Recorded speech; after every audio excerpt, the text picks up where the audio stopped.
All right, really, really looking forward to this next presentation. Okay. What do you do every day just because it's a habit? Sure, you brush your teeth, maybe floss, or just put your teeth in a glass. All three are habits. Your customers and clients have habits too. The question is, how do you get them to form the habit of buying from you?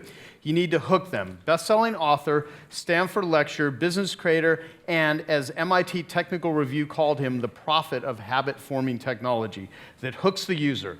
Even his name is a hook, just 7 letters, 2 words. Nir, pronounced Nir, spelled N-I-R, is the reason his website is called Near and Far.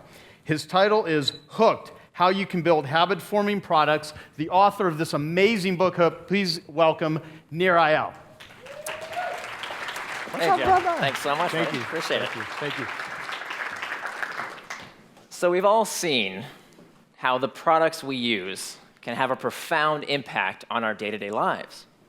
In particular, our personal technologies, products like our iPhone and Facebook and Twitter and Instagram and Slack. How do these products do it? Well, these products are masters of habit. These behaviors that we do with little or no conscious thought. Turns out about 40% of what you do every day, day in and day out, is done purely out of habit. I'd like to share with you a design pattern that companies use to build consumer habits. These are techniques that I've learned in my years in the advertising and gaming industry, and it's based on a class that I teach at the Graduate School of Business at Stanford and at the design school there. This pattern is called the hook. The hook is an experience designed to connect the user's problem with the company's product with enough frequency to form a habit. And it's through successive cycles, through these hooks, that customer preferences are shaped, that our tastes are formed, and that these habits take hold. Hooks have 4 basic steps: a trigger, an action, a reward, and an investment. So let's start with triggers. A trigger is something that tells us what to do next. It gives us some piece of information. For example, in the case of an external trigger, it's a buy now, or click here, or play this button. We've all seen these external triggers. We design them. We experience them as consumers every day.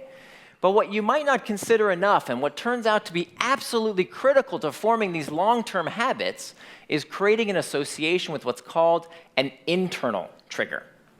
Internal triggers are things that tell the user what to do next, but where the information for what to do is stored as a memory or an association inside the user's head.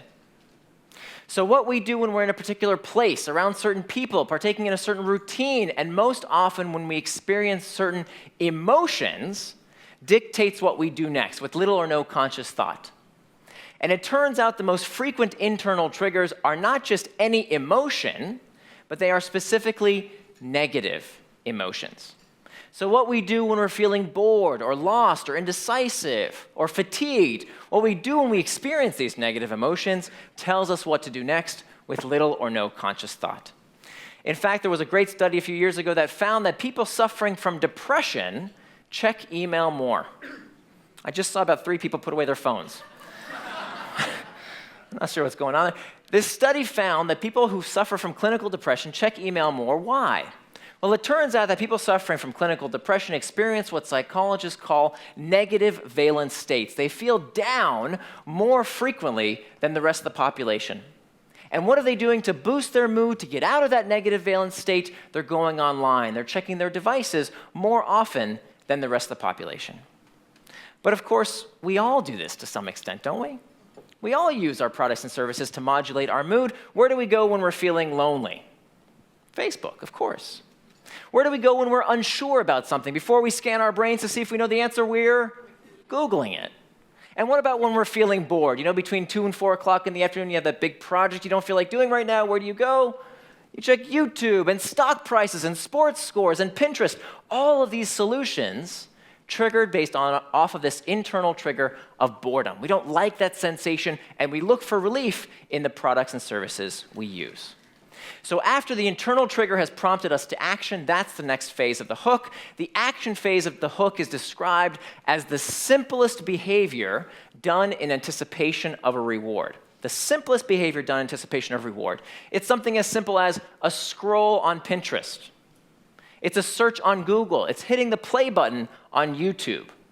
And there's actually a formula to help us predict the likelihood of these singular behaviors. It comes to us from a researcher at Stanford by the name of B.J. Fogg, who tells us that for any given behavior B, we need three things, any behavior. We need sufficient motivation. We need sufficient ability. Ability is how easy or difficult something is to do, and a trigger must be present. So Fogg plots out these three basic elements: motivation on the y-axis, ability on the x. If something is hard to do, it's on the far right. If something is easy to do, it's on the far left. And when the user has sufficient motivation and sufficient ability, they cross that red threshold, and all they need is a trigger, and the behavior will occur every single time. Online, offline, your behavior, your spouse's behavior, your customer or user's behavior always requires these three basic elements. Every click, every action always requires sufficient motivation, ability, and a trigger. So what we see habit-forming products doing today is moving customers as far to that right as possible on the ability curve, because they understand the easier something is to do, the more likely we are to do it. Next comes the reward phase of the hook. The reward phase of the hook is where the user gets what they came for, where the itch is scratched a little bit. And to understand rewards, we have to start in the brain, and in particular, an area of the brain called the nucleus accumbens, which becomes most active in anticipation of a reward. But when we actually get the thing we want, the thing that we think is going to make us happy and finally make us feel good, that's when this part of the brain becomes less active. So the way the brain gets us to act is by creating this itch that we seek to scratch. And there is a way to supercharge this reflex. Anybody want to know how? Is anybody curious about how to manufacture desire? Yes. Yes. Yes. Hurry up. Case in point, I'm doing it to you right now. So when I took that long pause and I asked you a question, and I just stood there for a second, some of you perked up. What's this guy going to do next? What's going on? And it turns out that the unknown is fascinating. When there's a bit of mystery, a bit of what B.F. Skinner called a variable reward, it causes us to increase focus and increase engagement. And in all sorts of products that you find most habit-forming, most engaging, the things that capture your attention and cause you to not let go, you will find these three types of variable rewards: rewards of the tribe, rewards of the hunt, and rewards of the self. Rewards of the tribe are things that feel good, that have this element of variability, and come from other people. Best example I can think of online is social media. Right? So when you open up your Facebook app, you're not quite sure what you might find there. What pictures might you see? What are the comments going to say? How many likes does something get? High degree of variability in a product like Facebook. And of course, it all comes from this social reward. Rewards of the hunt are things that have to do with the search for resources or information rewards. So when many people think of variable rewards, they think about slot machines. They think about how when you play a casino game, there's this variability about what you might win. And we see the exact same psychology at work online. Consider the feed. Have you noticed how over the past several years, everything seems to have this feed mechanic? Why is that? Why does everything online today have a feed? Well, let's take a look at the Twitter timeline as an example. When I open up the Twitter timeline, I look at that app, and maybe the first tweet's not that interesting, and the second tweet's not that interesting, but maybe the third or fourth is interesting. And what do I have to do to get more of those rewards? What do I have to do? Just scroll. And that scrolling and scrolling and scrolling uses the exact same psychology as pulling on a slot machine. Searching and searching for that next variable reward.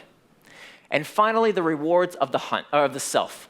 Rewards of the self are things that feel good, that have this element of variability, but don't come from other people and aren't about this information or material reward. These are things that feel good in and of themselves. They're intrinsically pleasurable. The search for mastery, consistency, competency, and control. Best example I can think of online is gameplay. Right? So when we play Candy Crush or Angry Birds, we're not necessarily winning anything. We're not even playing with other people. But there's something fun about getting to the next level, the next accomplishment, the next achievement. And many times when I show this example, people say to me, yeah, that's great, Nir, but look, I don't really play these games. I'm not much of a gamer myself. That doesn't apply to me. But if you're anything like me, you probably play this game every day. Look familiar? Checking those unread messages, finishing the to-dos on your to-do list, or the thing that always gets me is the need to click on that one app notification on my home screen so I can clear it away, are all examples of this variable reward of the self, the search for mastery, consistency, competency, and control. Which finally brings me to the last step of the hook, the investment phase. The investment phase is something the user does to bring themselves back. It increases the likelihood of the next pass through the hook. One of the ways that investments increase the likelihood of the next pass through the hook is by storing value. Storing value is a very big deal. Because unlike things in the physical world, these chairs, these tables, your clothing, all of these things depreciate with use, right? They lose value with wear and tear. But habit-forming products should actually do the opposite. They should appreciate in value. They should get better and better with use. And they do this because of this principle of stored value. So the more content I put into Google Drives, the better it becomes. The more data I give to Mint.com or Pinterest, the more followers I accrue, the better Twitter might become. And finally, reputation, which is a form of stored value that users can literally take to the bank. Because my reputation on sites like Airbnb or TaskRabbit or eBay dictates what I can charge for my goods and services. And how likely am I to leave one of these platforms after I've accrued all this stored value in the site? Not very likely, right? All of a sudden, the product becomes very habit-forming, becomes very sticky. It's hard to leave, even if a better product or service comes along. Because I've never read in any business book or seen any 11th commandment that says the best product wins.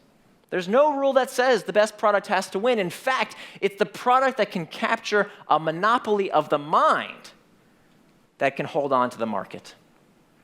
Because it's through successive cycles through these hooks, a trigger, action, reward, investment, that customer preferences are shaped, that tastes are formed, and that our habits take hold. So now that we know how these products hook us, what do we do with this information? Well, to many people, these products might seem frivolous, and maybe even their tactics a little manipulative. Certainly, it's going to be up to all of us to figure out when do these products and services serve us, and when do they hurt us. But the real story here, the real takeaway is not that a few companies have figured out how to build habit-forming technology. The real story here is that far too many products and services are not engaging enough. You see, when you think about the state of the art, when it comes to the products we're forced to use at work every day, or the way we interact with government services, or even with the companies we rely upon, these products, they don't suck us in, not in the way that Facebook or our iPhones might. No, these products just plain old suck. So the key here is, how can we take the lessons from these best-of-breed companies to apply to our own businesses? You know, when Joe invited me here today, he said that there was this very high bar that every talk had to give you all 10x what you paid to be here today. And that's why I wanted to share with you these tactics and techniques, and everybody has a copy of my book, Hooked, inside your bags, which reveal to you these techniques that have built companies that touch hundreds of millions, if not billions of users, and make hundreds of millions, if not billions of dollars. And I think that if we're smart, we can apply these very same tactics to all our businesses to help our customers and users live happier, healthier, more productive, more connected lives. I truly think that we can use habits for good. Thank you very much. Thank you. That was awesome. Thank you. Thank you. Awesome.